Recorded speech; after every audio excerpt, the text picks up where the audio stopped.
Encore un peu. Les fleuves spirituels, c'est le thème de ce soir. Prenez avec moi Jean chapitre 7. Certains connaissent le passage, d'autres vont le découvrir, d'autres qui le connaissent vont le retenir encore. À nouveau, Jean chapitre 7 à partir du verset 37 au verset 39. L'évangile de Jean, le chapitre 7, à partir du verset 37 jusqu'au verset 39. Les fleuves spirituels, les fleuves spirituels. Ou en d'autres termes, les fleuves d'eau vive. Les fleuves d'eau vive. Mon but ce soir, c'est de nous encourager à collaborer avec le Saint-Esprit qui travaille en nous et au sein de l'Église. Pour ceux qui écoutent les messages sur YouTube, ça va peut-être faire écho. Ok? Ça va peut-être faire écho à ce que j'ai enseigné il y a 3 semaines, lève-toi et mange. Ça va peut-être faire écho à la vie selon l'Esprit. De toute façon, tous les sujets bibliques sont reliés entre eux parce qu'ils découlent de la seule personne qui est au centre du message, Jésus-Christ. Okay? Rappelez-vous, il a dit, il est le cep et nous sommes les sarments. J'utilise juste cette image pour dire, il est la matière brute qui fait sortir tous les sujets. Okay? Et aussi, au travers, par plutôt la direction du Saint-Esprit, je suis conduit à trouver un enseignement qui a des ramifications. Okay? Et je disais à Marie l'autre fois, il y a peut-être un mois maintenant, si vraiment il y a quelqu'un qui me suit avec vraiment assiduité, vous allez voir que tous les sujets que je donne, en grande partie, à 80%, les thèmes que j'enseigne, ils sont reliés entre eux. Okay? Vous n'allez peut-être pas les remarquer, mais moi qui vous donne les messages, je vous le dis. Donc j'ai livré mon petit secret. Jean chapitre 7 à partir du verset 37 au verset 39. Le grand jour, le dernier jour, le grand jour de la fête, Jésus debout s'écria, si quelqu'un a soif, qu'il vienne à moi et qu'il boive.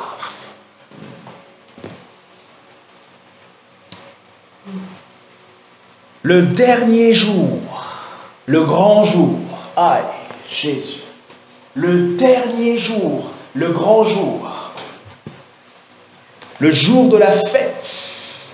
Quelle fête? La fête des huttes, ou la fête des tabernacles, ou la fête des tentes, selon différentes versions.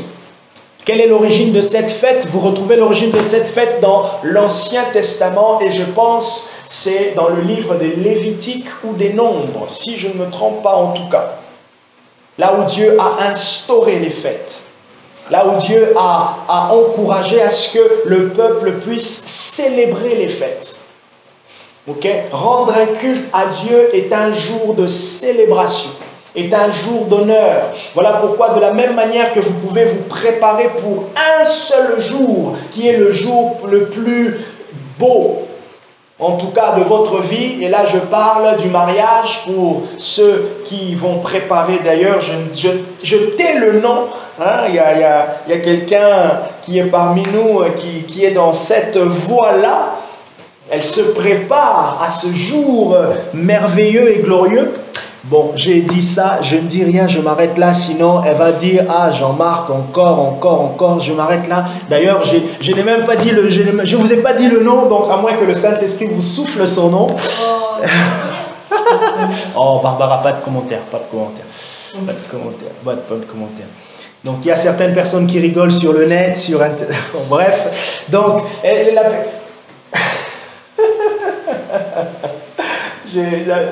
Bon, je reviens sur mon message, Donc, le grand jour, le dernier jour, le grand jour, ok, C'est ce jour-là que Jésus se lève et il dit quelque chose de très intéressant. Et je disais que le jour, le culte, aller rendre un culte à Dieu est un jour de célébration. Et de la même manière qu'on se prépare pour le jour du mariage pour que ça soit une journée extraordinaire, on a mis de l'argent. Je parlais bien sûr de quelqu'un qui est en train de se préparer pour son jour, mais il y a aussi d'autres qui se préparent pour célébrer peut-être ils se préparent pour célébrer leur 1 an de mariage. Je tais aussi le nom, ok? Ils se préparent pour célébrer. Et dans leur célébration, qu'est-ce qu'ils vont faire? Ils vont se remémorer. Ils vont commémorer, ils vont penser, ils vont ramener les souvenirs afin que ça soit comme frais. Comme si c'était hier, comme s'ils venaient simplement de sortir de leur lune de miel. Et le but des célébrations, c'est ça, pour que la mémoire de Dieu, la mémoire de ce que Dieu a fait, soit encore fraîche. Voilà pourquoi Jésus pouvait dire en parlant de la Sainte Seine, faites ceci en mémoire de moi. S'il y a une chose que le Seigneur est, quand je dis est, c'est le verbe haïr, c'est d'oublier. Et s'il y a une chose que l'ennemi travaille, c'est pour qu'on nous puisse oublier. Voilà pourquoi il est dit dans Luc, le chapitre 4, lorsque Jésus parle de la parabole des semeurs, il dit que lorsque la semence est jetée, il y a dans un type de terre, l'ennemi vient. Lorsque Jésus explique, il dit, c'est comme si l'ennemi vient pour enlever la semence. Et c'est ça, l'oubli dans les choses spirituelles, c'est des fois comme si le diable vient, il puisse enlever. Voilà pourquoi c'est important de se préparer pour le culte. Pour que certaines choses ne vous passent pas à côté. C'est important, le prédicateur prie pour que le Saint-Esprit, le cœur soit préparé. Et de la même manière, vous aussi, vous priez pour entendre et recevoir quelque chose. Et ce quelque chose, c'est peut-être au début, dans la prière de Marie. Le quelque chose, c'est peut-être durant la louange. Le quelque chose, c'est peut-être à la fin ou pendant le message. Laisse Marie-Josée la présence de l'Esprit en train de travailler. Jamaka, c'est l'écho. À moins que ça soit l'ennemi. Et si c'est l'ennemi, il te lâche maintenant au nom de Jésus. Mais je pense que c'est le poids simplement de l'Esprit. Laisse le Saint-Esprit travailler. Écoute-moi dans cette atmosphère. Ok? T'inquiète pas Marie-Josée, tu ne vas pas connaître de paralysie en ce lieu. Ok? J'ai vertige. Ok. J'ai une crampe dans ma cuisse. D'accord. Et Shamako Salamana. Laisse le Saint-Esprit travailler sur toi. Kasomene. Oh Jésus, le dernier jour, le grand jour, et le Seigneur Jésus, il dit, celui qui a soif, qu'il vienne et qu'il boit. Le verset 38, celui qui croit en moi, des fleuves d'eau vive couleront de son sein, comme dit l'Écriture. Celui qui croit en Jésus, des fleuves d'eau vive couleront. Verset 39, l'apôtre Jean nous donne maintenant l'idée, il nous donne en fait plutôt la signification derrière l'expression de Jésus et il dit, le Seigneur Jésus disait cela parce qu'il parlait de l'Esprit qui allait venir. Il parlait du Saint-Esprit qui allait être donné. J'aime bien ce passage, j'aime bien ce texte. Vous êtes bien d'accord avec moi que la Bible, elle contient des images, elle contient des symboles. Le langage biblique est un langage métaphorique. Ok? Le langage biblique est un langage métaphorique. Et on voit vraiment que Dieu, pour pouvoir s'exprimer d'ailleurs, même le prophétique est tellement imagé.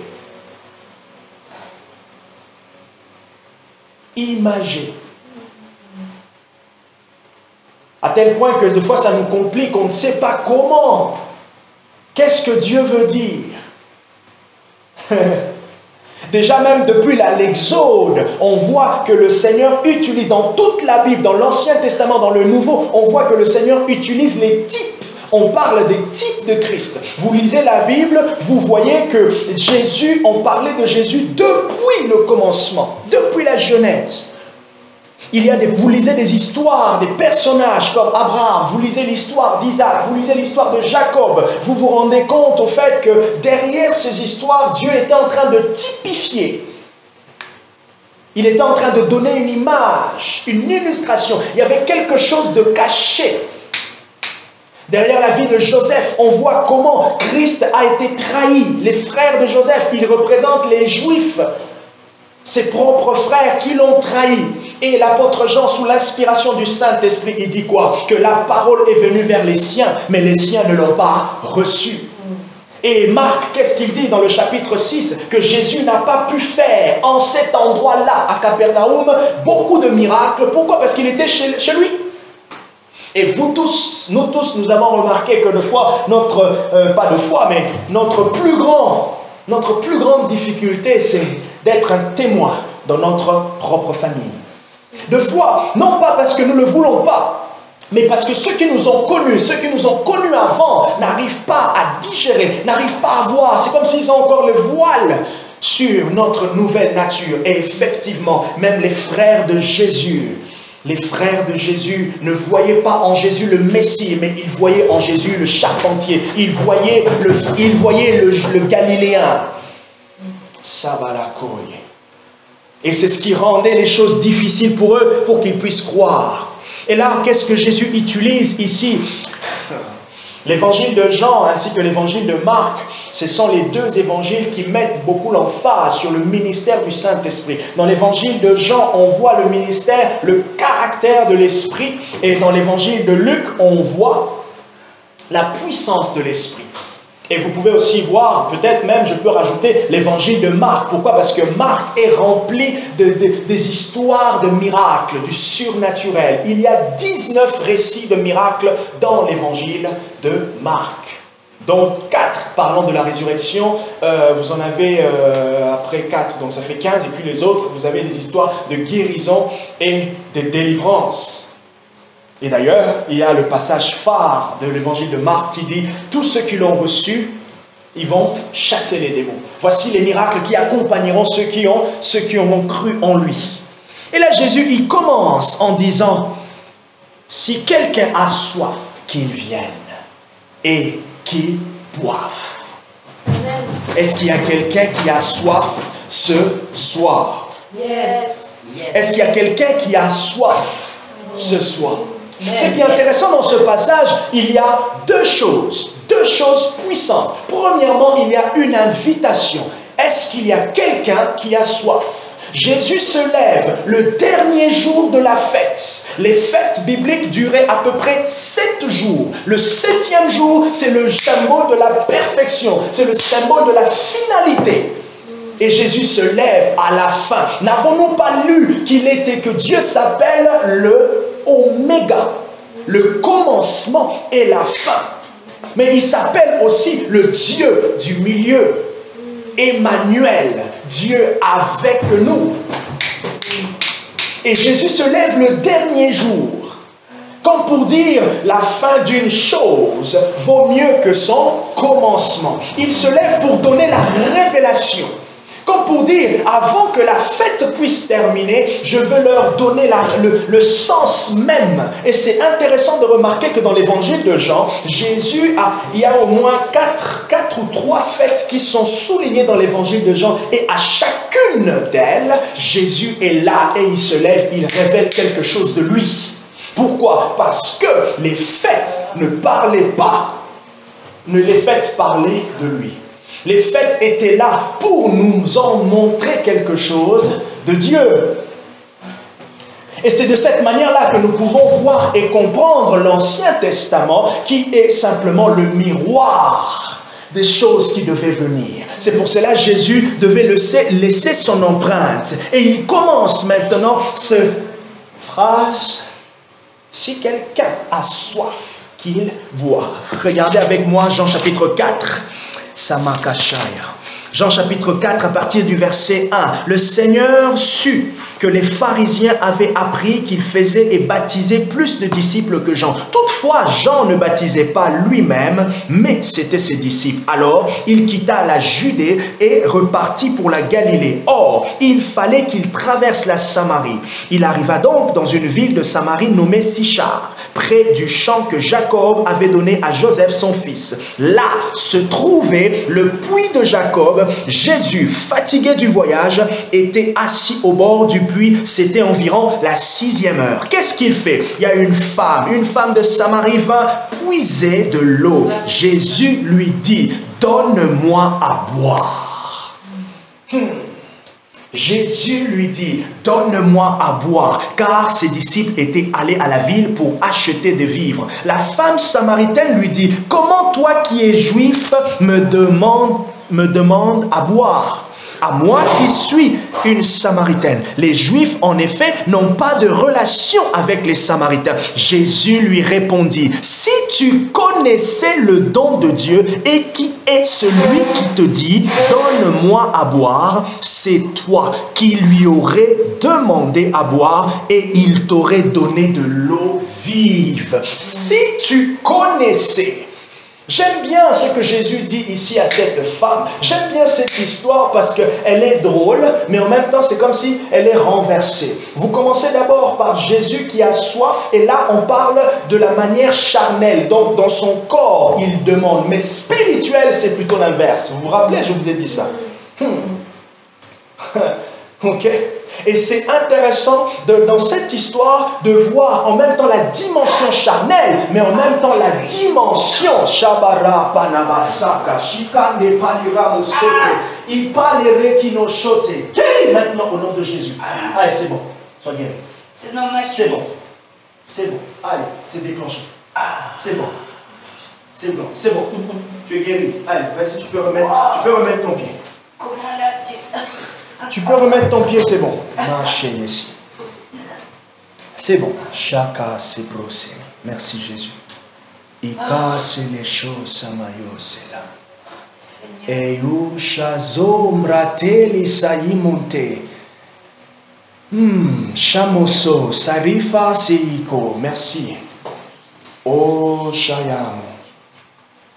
Si quelqu'un a soif. Si quelqu'un a soif, qu'il vienne et qu'il boive. Une invitation. Notre croissance dans les choses de Dieu, notre vie avec Christ commencera et grandira toujours lorsque nous répondrons à son invitation. Il y a ce qu'on appelle dans la Bible un appel divin, les invitations. Il y en a 8. Dans la Bible, il y a ça s'appelle les viens. Dieu dit, viens puiser, viens te purifier. Et pour faire l'expérience de Christ, nous sommes invités. Pour aller plus loin avec Dieu, Dieu nous invite. Et d'ailleurs, l'évangile en lui-même, c'est l'appel divin. L'évangile en lui-même nous appelle. Voilà pourquoi quand on annonce, quand on témoigne, nous sommes en train de téléphoner à la personne. Pendant que je suis en train de donner mon témoignage à quelqu'un, ce que je suis en train de faire spirituellement, je suis en train de l'inviter, je suis en train de l'appeler. Et d'ailleurs, les paroles que Jésus donne ici se résument en 3 mots. Il y a la soif, il y a viens et il y a boire. 3 mots qui résument l'évangile. La soif, ça veut dire la condition de la personne. La personne est dans le besoin. Le viens, c'est l'invitation, le lieu. Et le boire, c'est la satisfaction. Dieu nous appelle parce que notre condition dénote un manque. Il nous appelle à saisir quelque chose. Ésaïe chapitre 55, je crois, le verset 1. Vous tous qui avez soif, venez, buvez, puisez, achetez sans rien, gratuitement. C'est pour cela, l'évangile est gratuit. Partout où vous allez voir l'évangile monnayé, dites-vous que ça, ce n'est pas Dieu. Du livre. Oui, oui, voilà, je parle pas de si vous achetez la Bible et tout ça, hein, je veux dire vraiment, tu veux croire en Jésus, tu me donnes 50 € et je te donne Jésus. Voilà, tu me donnes 30 € et puis tu vas au paradis. Ce passage résume l'invitation de l'Évangile. Reconnaître que l'on a besoin conduit à s'approcher de la source des bénédictions. Et maintenant, ce qui est intéressant, après qu'on répond à l'invitation, il y a une conséquence. Et c'est cette conséquence qui est la richesse et même le sujet de ce soir, les fleuves spirituels. Quand on répond à l'invitation de Dieu, il y a une conséquence. Hier, pendant que je priais, je méditais sur ça. Je me suis rendu compte, je ne sais pas si vous avez déjà pensé, à tous les passages dans les évangiles, et particulièrement dans l'évangile de Jean. Okay? Là où Jésus dit, celui qui croira, celui qui en moi, celui qui croit en moi. Est-ce que vous avez déjà remarqué qu'il y a toujours une conséquence? Jamais quelqu'un qui répond à l'invitation de Christ pourra manquer une conséquence. Il n'y a pas de manque de conséquences. Il y a toujours un résultat. Et le résultat que Jésus souligne ici, il parle des fleuves d'eau vive ou des fleuves spirituels. Qu'est-ce que ça veut dire? Là encore, Jésus utilise simplement une image. Oh, c'est intéressant de découvrir que dans la Bible, l'eau est tellement présente. Et elle a une signification très très puissante, très riche. Amen. Et d'ailleurs, même dans la révélation prophétique, il y a un mystère avec l'eau. Dieu a beaucoup parlé au travers les prophètes, ont prophétisé des choses en utilisant l'image de l'eau pour libérer un message d'espoir. Il dit, les fleuves d'eau vive couleront de son sein. Le sein de qui? Couleront de la personne qui aura répondu à l'invitation. Hein? Les fleuves d'eau vive couleront de la personne qui aura répondu à l'invitation. C'est pour cela, à chaque fois que l'on répond à une invitation particulière, une invitation précise de Dieu, il y a un résultat. Il y a un résultat. Il y a quelque chose qui sort, qui commence à jaillir de nous. Et là, les fleuves d'eau vive dans ce passage est une image du ministère du Saint-Esprit. Le ministère du Saint-Esprit dans notre vie ressemble à une source jaillissante. Nous avons chanté tout à l'heure, Jésus est la source. En d'autres termes, puisque la Bible dit que nous sommes devenus des temples du Saint-Esprit, Jésus dit, et puisque le Saint-Esprit est une source, en d'autres termes, celui qui répond à l'invitation devient lui-même une source. Mais c'est triste de remarquer que cette source que nous sommes ne nous abreuve pas. Comment se fait-il, Marie qui est une source, je ne peux pas m'abreuver chez Marie? Ça veut dire que je ne peux pas boire de l'eau de la vie qui sort de Marie. Comment se fait-il que nous sommes des sources? Lorsque nous nous réunissons en église, nous sommes des sources. Il y a des fleuves. Mais on ne peut pas boire en chacun. Comment se fait-il que je ne peux pas boire l'eau qui jaillit de Barbara? Comment se fait-il que vous ne pouvez pas boire de l'eau qui jaillit de moi? Là, il y a un problème. Est-ce que c'est Jésus qui a fauté? Jésus n'avait pas très bien vu? Jésus nous avait menti? Ou le problème vient de nous? Lorsque le Seigneur parle des fleuves spirituels, il parle du ministère du Saint-Esprit, il donne une image de la bénédiction spirituelle qui est apportée par l'activité du Saint-Esprit. L'activité du Saint-Esprit en nous est une bénédiction et comparée à des fleuves d'eau vive qui coulent. Notez ceci. Vous allez me dire, mais du coup, pourquoi Jésus utilise l'image de l'eau pour expliquer le ministère du Saint-Esprit? Il y a 6 choses que l'on peut savoir et comprendre dans cette symbolique des fleuves spirituels. Avec ce passage, d'ailleurs j'ai découvert un chant qui est intéressant. Ce chant dit « Out of my belly shall flow living waters ». Paul, il dit que nous sommes devenus une habitation de Christ par l'Esprit. Je n'ai pas besoin de prier, Seigneur, fais de moi une source. Je le suis déjà. Mais c'est maintenant ma communion avec Dieu, l'activité spirituelle maintenant qui est entretenue de ma vie, dans ma vie, qui fait en sorte que l'eau maintenant puisse jaillir. Et que les gens maintenant peuvent boire. Ça veut dire, lorsque ma vie spirituelle se porte très bien, l'Église peut boire de l'eau qui jaillit. Pourquoi? Parce que le Saint-Esprit agit. Et si j'ai un problème, l'Église ne peut pas boire. C'est pour cela, Paul, 1 Corinthiens chapitre 12, en parlant des dons spirituels, pouvait dire, lorsque vous vous réunissez, je crois c'est dans le chapitre 14, je pense, il dit, lorsque vous vous réunissez, qu'il y ait s'il y a quelqu'un qui a une parole, qui le dise, s'il y a quelqu'un qui a un cantique, qui le chante, s'il y a quelqu'un, qu'il y ait 2 ou 3, pas plus, pour parler de l'ordre. Qu'est-ce qu'il veut dire? Vous êtes tous le membre du corps de Christ. Celui qui a une parole, celui qui a une prière, il est inspiré par un chant, il chante. Pendant qu'il est en train de chanter sous l'inspiration du Saint-Esprit, cela est en train de profiter à tous. Ça veut dire que nous sommes en train de boire de l'eau de la vie en lui. Et pendant que le prédicateur vient, comme je suis en train de faire, je suis en train de donner un message, inspiré de l'Esprit qui vous parle, vous êtes en train de boire de l'eau de la vie. Pendant qu'il y a quelqu'un qui va se lever,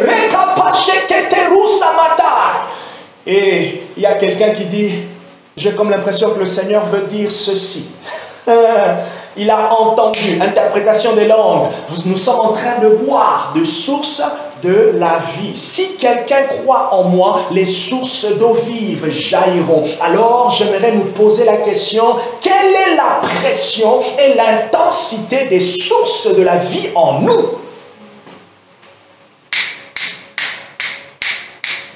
C'est beau lorsque l'on arrive au niveau du... Je ne sais pas si Alessandra qui était au Canada, elle a pu faire un tour aux chutes de Niagara, c'était peut-être loin de là où elle était. Je sais qu'au Congo, il y a un grand barrage, il y a des chutes. Imaginez lorsque vous arrivez dans une chute. Hein? Ou même lorsque vous regardez de loin. C'est tellement beau, c'est tellement majestueux. Et vous savez que l'eau... Ah non. Il me semble, à moins que je me trompe, mais il me semble que l'eau est tellement puissante, plus puissante que l'air, non? Bien sûr. Ouais. 1 litre d'eau, c'est 1 kilo. Voilà. On me jette, je tombe d'un hélicoptère sur la rivière de la Vienne, par exemple. C'est comme si je tombais sur du ciment. Paf! Oubliez Jean-Marc. Vous allez pleurer, vous allez réécouter mes messages. En souvenir. Ok, voilà, vous allez m'écouter en mémoire. Je vais mourir. Pourquoi? Parce que l'eau, elle pèse. Et la présence de Dieu est aussi comparée à de l'eau. Quelle est l'intensité des chutes d'eau? Quelle est l'intensité des fleuves qui coulent? Quelle est la rapidité des fleuves qui coulent? Deux fois, bien sûr, ça peut couler en douceur, mais lorsqu'il y a un vent, l'esprit n'est-il pas un vent? Ma prière est que le vent de l'esprit vienne souffler sur les eaux que nous sommes pour que la pression soit forte. Oh, ma prière est que l'intensité des eaux qui sortent de nous puisse être forte pour abreuver. Et nous lisons dans Ézéchiel chapitre 47. Oh, là-bas, chaud, c'est mia. Je m'en vais pour chuter. Je vous laisse avec cette question. Évaluez. Posez-vous la question. Réfléchissez. Quelle est l'intensité des sources qui jaillissent de moi? Oh, quelle est la pression des sources qui jaillissent de moi? Jabba Sabra Dekazé. Ézéchiel chapitre 47, à partir du verset 1. Le prophète Ézéchiel reçoit une vision, une parole prophétique. Et qu'est-ce qu'il est en train de voir? Il voit l'eau qui jaillit du temple. Ça veut dire il est en train de voir les sources de la vie qui jaillissent du temple. 1 Corinthiens chapitre 6, verset 19. 1 Corinthiens chapitre 3, verset 19. Ne savez-vous pas que vous êtes le temple du Saint-Esprit? C'est que Ézéchiel est en train de voir, il est en train de voir le salut, il est en train de voir Christ, qui est la source de la vie, sortir du temple céleste pour abreuver les nations. Mais n'est-ce pas, ce texte nous parle à nous tous.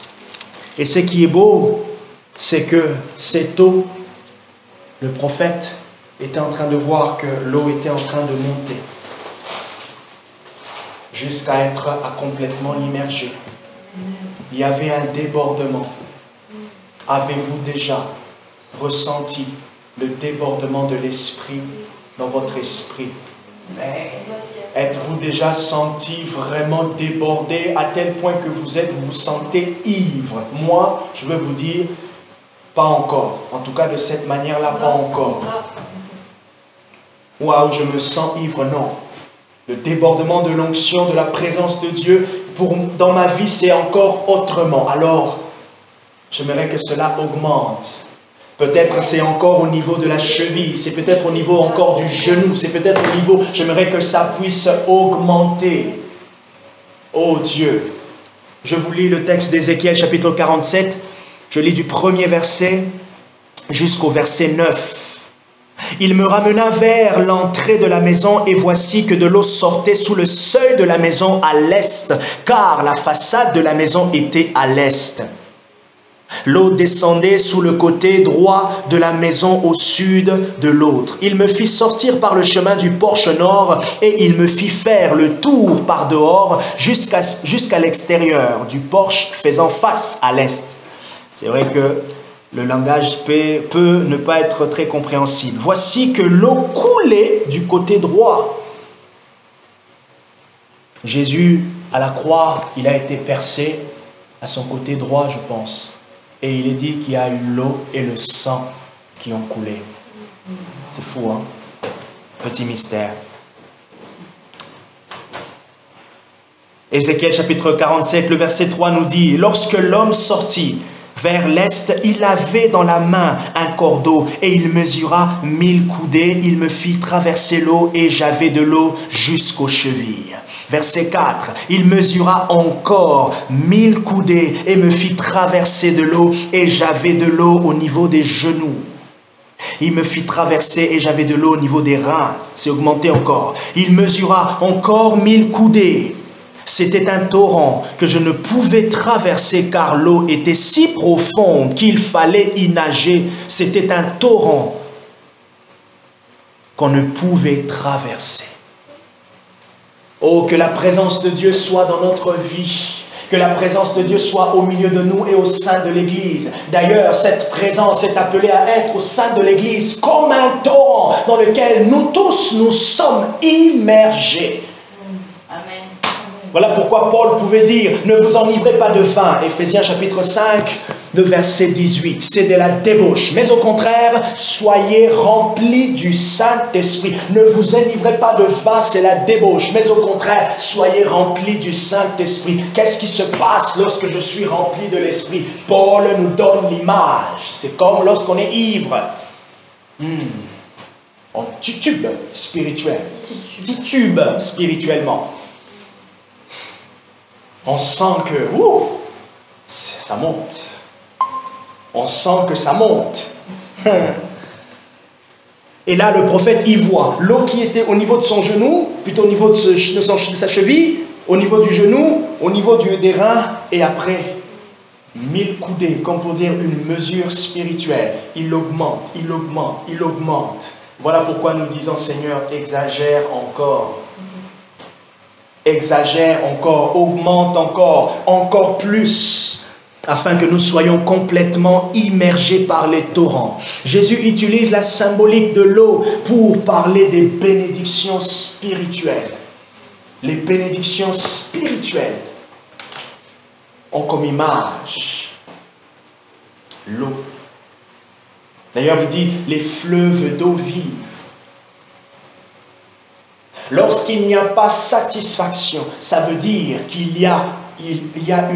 ça veut dire qu'il faut rester dans le lieu où vous devez boire.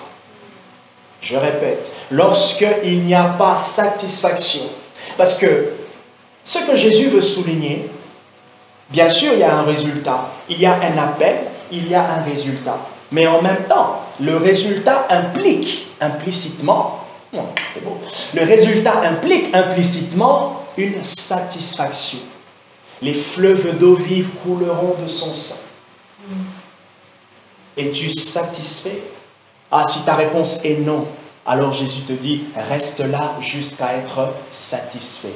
Bois jusqu'à être rempli. Psaume chapitre 23. Qu'est-ce qu'il dit? Au verset 8, Psaume 23, verset 4, je ne sais pas. Il dit, il oint d'huile ma tête et ma coupe déborde. Il y a une plénitude. Lorsque le Seigneur parle de les fleuves d'eau vive couleront de son sein, il parle de la plénitude.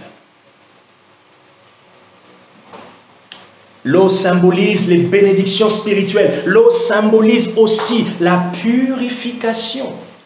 L'œuvre de l'Esprit en nous va nous purifier.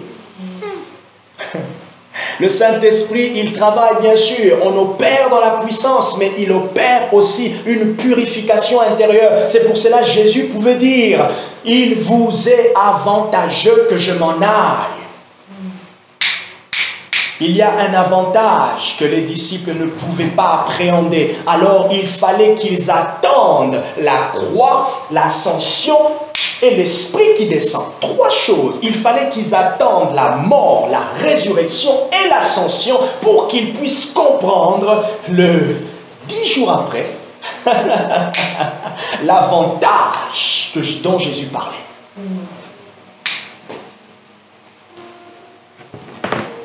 C'est pour cela la patience est une vertu spirituelle. La patience nous emmène dans la destination. La patience travaille avec la persévérance. Ou d'ailleurs, je pourrais dire que la persévérance produit la patience et la patience nous produit la persévérance. Ce sont des amis, ils marchent ensemble, ils s'entendent très bien. Ils marchent ensemble, ils collaborent. Et d'ailleurs, l'un appelle l'autre. S'il ne le voit pas, il le cherche.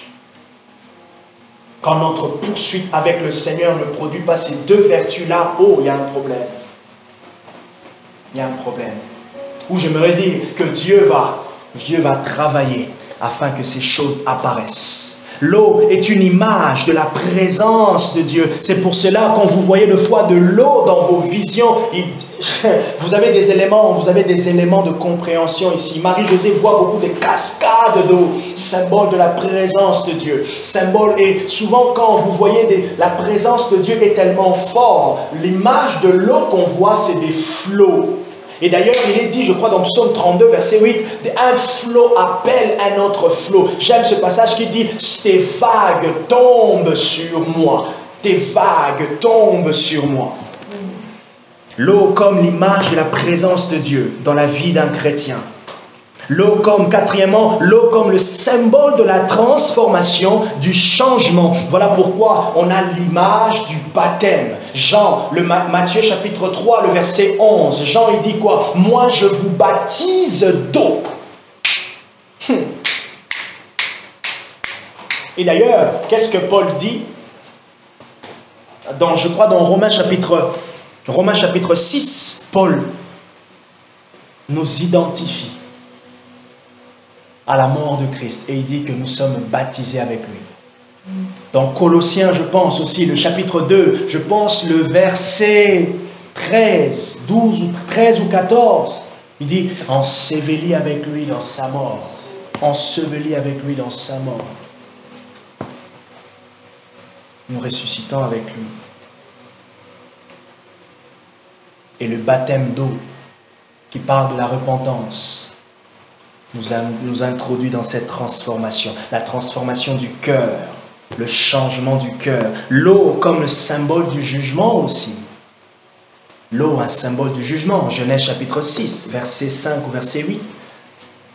Vous voyez aussi dans Luc chapitre 5, plutôt Luc chapitre 8, lorsque les disciples, Jésus avec les disciples, avec les vagues qui viennent déranger la mer.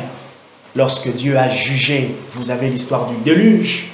Lorsque Dieu a jugé, qu'est-ce qu'il a fait? Il a plu. Il y a une autre image qui me vient comme ça, lorsqu'on parle d'un réveil. La présence de Dieu qui vient fortement. Le prophète Zacharie utilise, ou les écrits prophétiques parlent de la pluie. Et pourquoi est-ce qu'il y a toutes ces images-là? Parce que ça marque la différence entre l'avant et l'après. Si réellement Dieu est notre bénédiction, il y a une différence entre avant et après. Si avant nous étions dans un désert, quand Dieu vient, nous avons une source. Et qu'est-ce qu'on voit dans Exode? Il y avait un rocher et Dieu a fait jaillir du rocher de l'eau pour que le peuple puisse boire.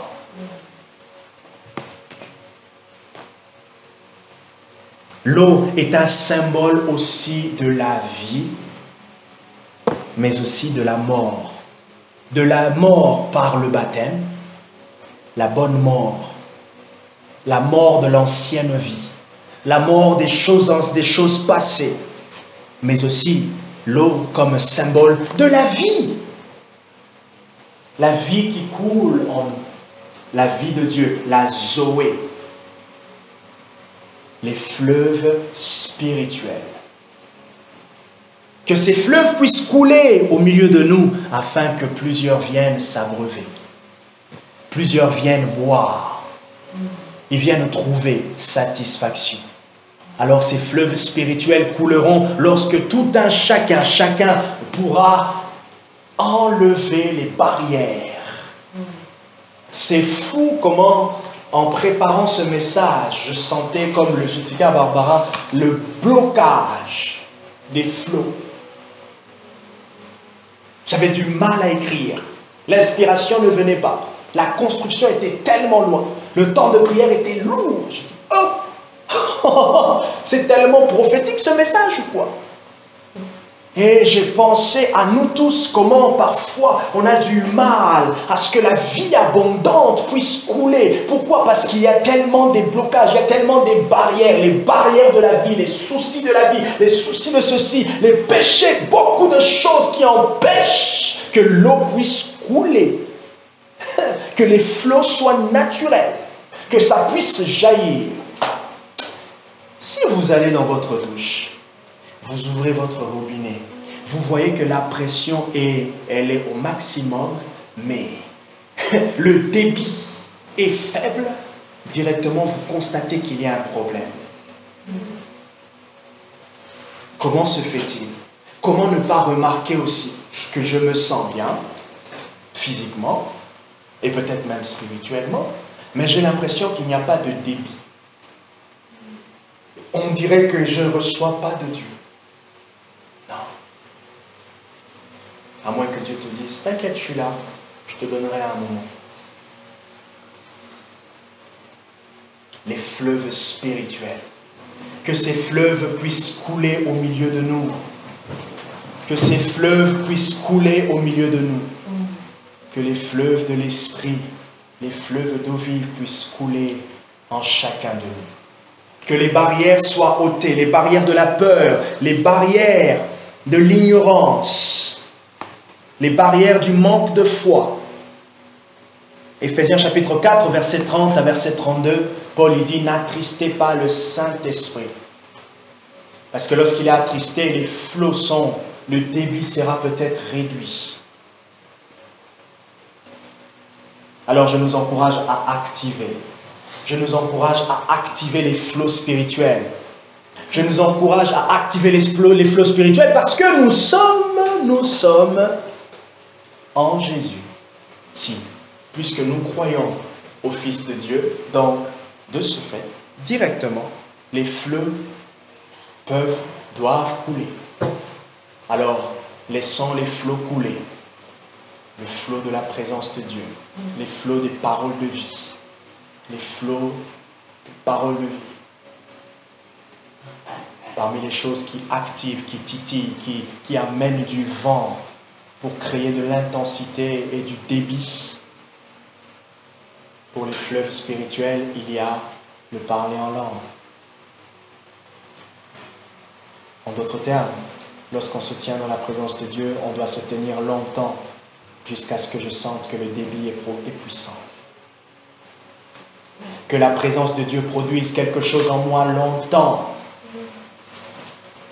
Que la présence de Dieu détartre mes tuyaux, mes canaux. Hein? Tuyaux. Voilà. Tuyau. J'ai un truc, tuyau. J'apprends avec le U et U. Que le Seigneur nous bénisse. Amen.